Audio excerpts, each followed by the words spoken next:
Selamat pagi, Shalom. Materi kita pada saat ini adalah keadilan sebagai wujud hidup orang beriman. Nah, pada materi kali ini ada beberapa poin yang menjadi garis besar.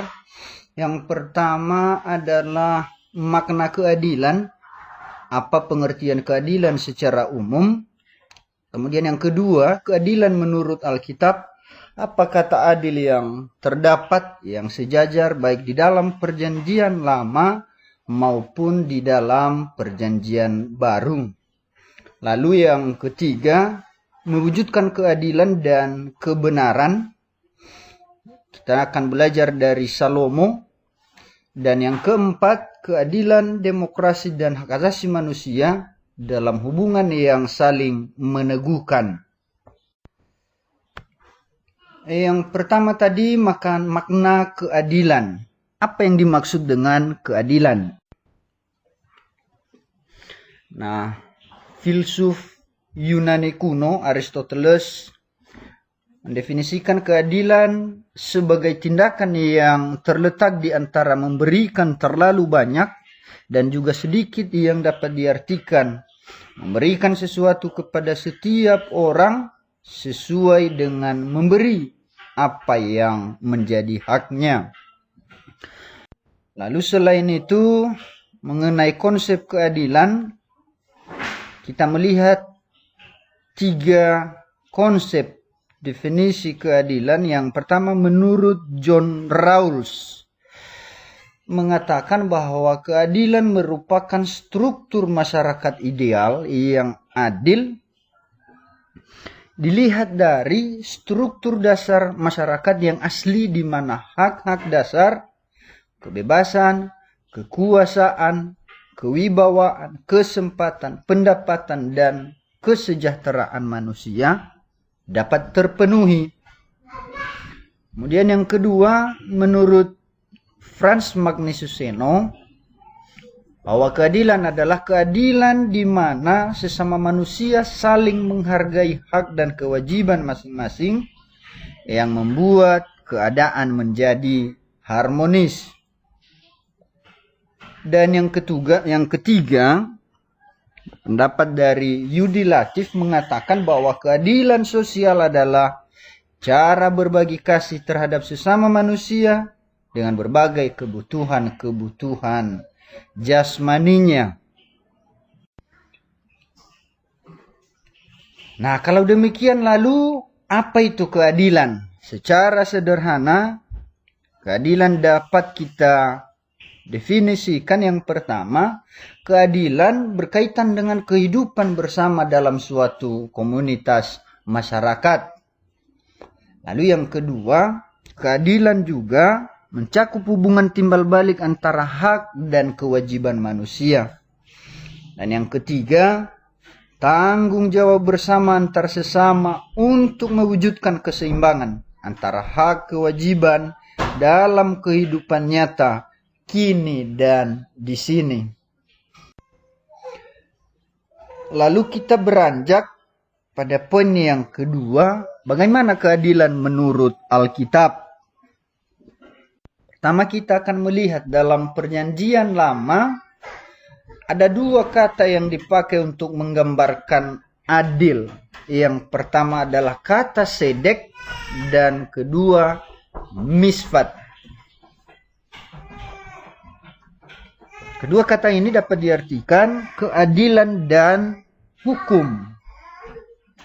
Nah, kedua kata ini memberikan penekanan bahwa keadilan dan penerapan hukum tidak dapat dipisahkan satu sama lain. Sementara dalam perjanjian baru, keadilan atau kata keadilan, kata adil, digambarkan dengan kata dikaiosin. Gambaran tentang penerapan hukum yang benar, perilaku yang adil, perilaku jujur dan benar, serta kaitannya dengan pembebasan dan kemerdekaan. Nah, kalau demikian, Keadilan mengandung makna yaitu memperbaiki atau merestorasi apa yang sudah rusak menjadi baik kembali. Bahkan keadilan merupakan wujud ibadah yang berkenan kepada Allah. Kita dapat melihat hal itu misalnya dalam Amos pasal 5 ayat 7 sampai 13, Yeremia pasal 9 ayat 24. Nah, sampai di sini kita bisa mengatakan bahwa baik perjanjian lama maupun perjanjian baru, keadilan dipakai untuk melukiskan penerapan hukum yang benar, pemakaian timbangan yang benar, perilaku yang adil, jujur dan benar dalam kaitannya dengan pembebasan dan kemerdekaan, sehingga tindakan shalom atau tindakan damai dari Allah dinyatakan dan diwujudkan dalam kehidupan.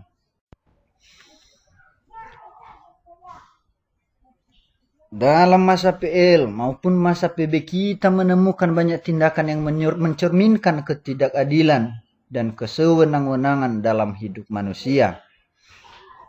Peristiwa Kain dan Habel misalnya. Lalu Batseba dan Nabot. Peristiwa lembu emas, Ananias dan Safira, maupun peristiwa Yudas Iskariot dan masih banyak lagi, baik perjanjian lama maupun perjanjian baru. Nah, bagaimana keadilan Allah tampak? Nah, kita bisa melihatnya dalam beberapa hal. Yang pertama, Allah mencintai kebenaran. Nah, ini bisa terlihat mencintai yang mereka yang setia dan taat kepadanya. Allah sangat mencintai mereka, mengasihi mereka yang setia dan taat kepadanya lewat mengikuti kehendaknya. Lalu yang kedua, berlimpah kasih setia bagi mereka yang setia kepadanya. Artinya bahwa Allah menyediakan tempat bagi mereka yang setia dan taat pada perintah-perintahnya. Di balik itu, keadilan Allah juga kita bisa melihat pada tindakan penghukumannya, menghukum kejahatan. Artinya orang yang tidak taat pada perintahnya serta jauh dari jalannya akan mendapat hukuman dari Allah. Lalu bagaimana mewujudkan keadilan dalam praktik? Nah, keadilan diwujudkan dalam segala aspek kehidupan, mulai dari yang sangat sederhana dalam kehidupan keluarga, lingkungan sekitar, bahkan dalam kehidupan bermasyarakat, berbangsa, dan bernegara.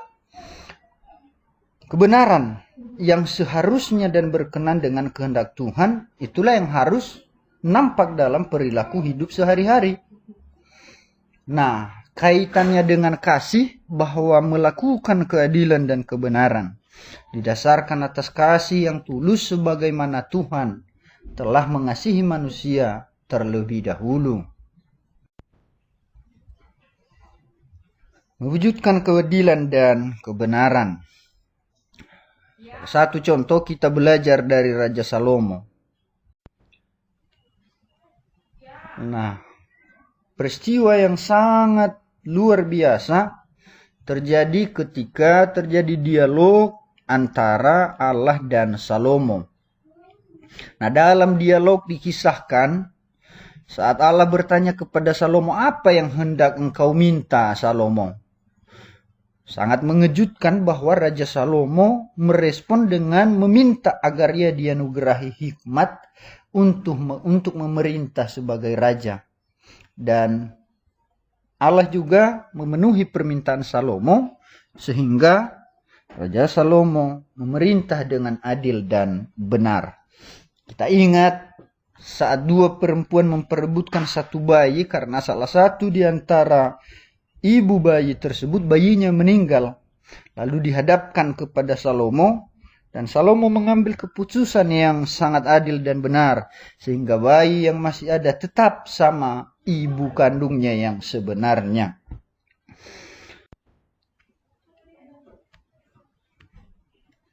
Lalu kita berpindah kepada hubungan keadilan, demokrasi, dan hak asasi manusia. Suatu renungan bagi remaja pemuda Kristen. Nah, dalam hal ini kita coba mengevaluasi pengamatan dan tindakan kita.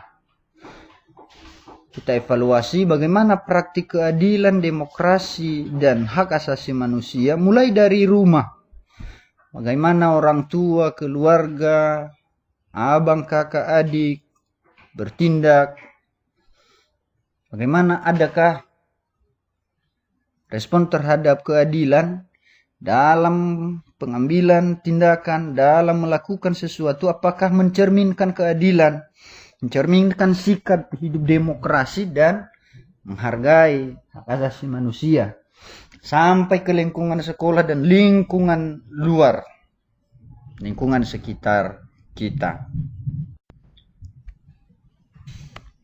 Nah, tahukah kamu bahwa upaya mewujudkan keadilan, demokrasi, dan hak asasi manusia merupakan perjuangan menghadirkan suasana kerajaan Allah dalam kehidupan nyata?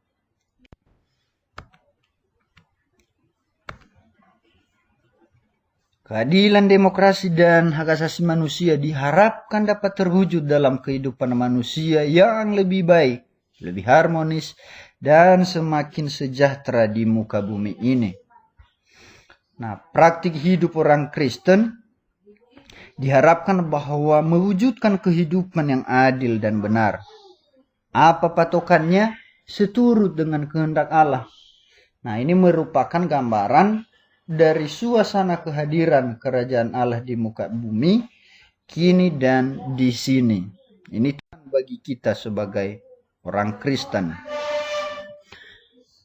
Nah, kemudian apa prinsip-prinsip dasar keadilan, demokrasi, dan hak asasi manusia? Ada 7 hal. Yang pertama, pengakuan terhadap kesetaraan. Bahwa harkat dan martabat manusia itu setara. Dari pengakuan ini akan memunculkan itikat baik serta mendorong lahirnya kerjasama untuk membangun kehidupan bersama lebih baik, adil, dan sejahtera.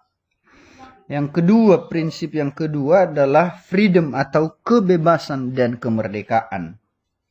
Nah, kebebasan dan kemerdekaan dalam hal ini adalah kebebasan dan kemerdekaan yang disertai rasa tanggung jawab yang tinggi.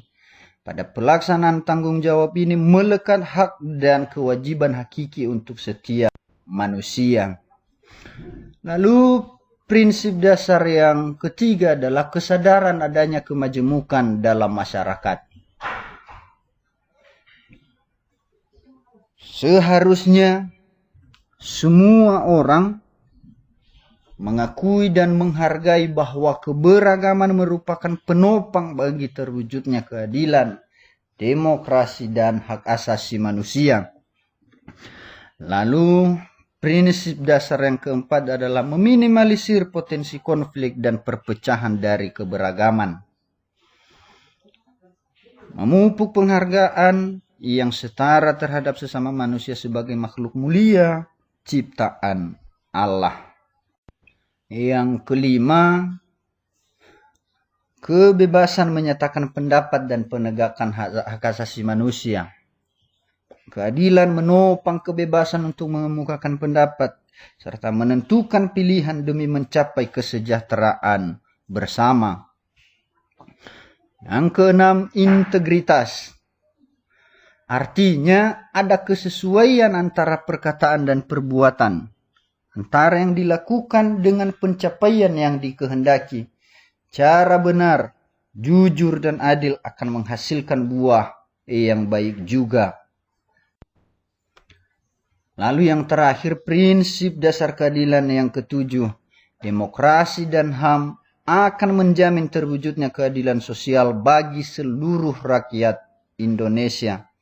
Hal ini sekaligus menjadi afirmasi atau penguatan terhadap pengamalan dari sila kelima Pancasila, yaitu mewujudkan terciptanya keadilan sosial bagi seluruh rakyat Indonesia. Demikian untuk sesi ini, atas perhatian kita semua. Yang menyampaikan terima kasih. Shalom.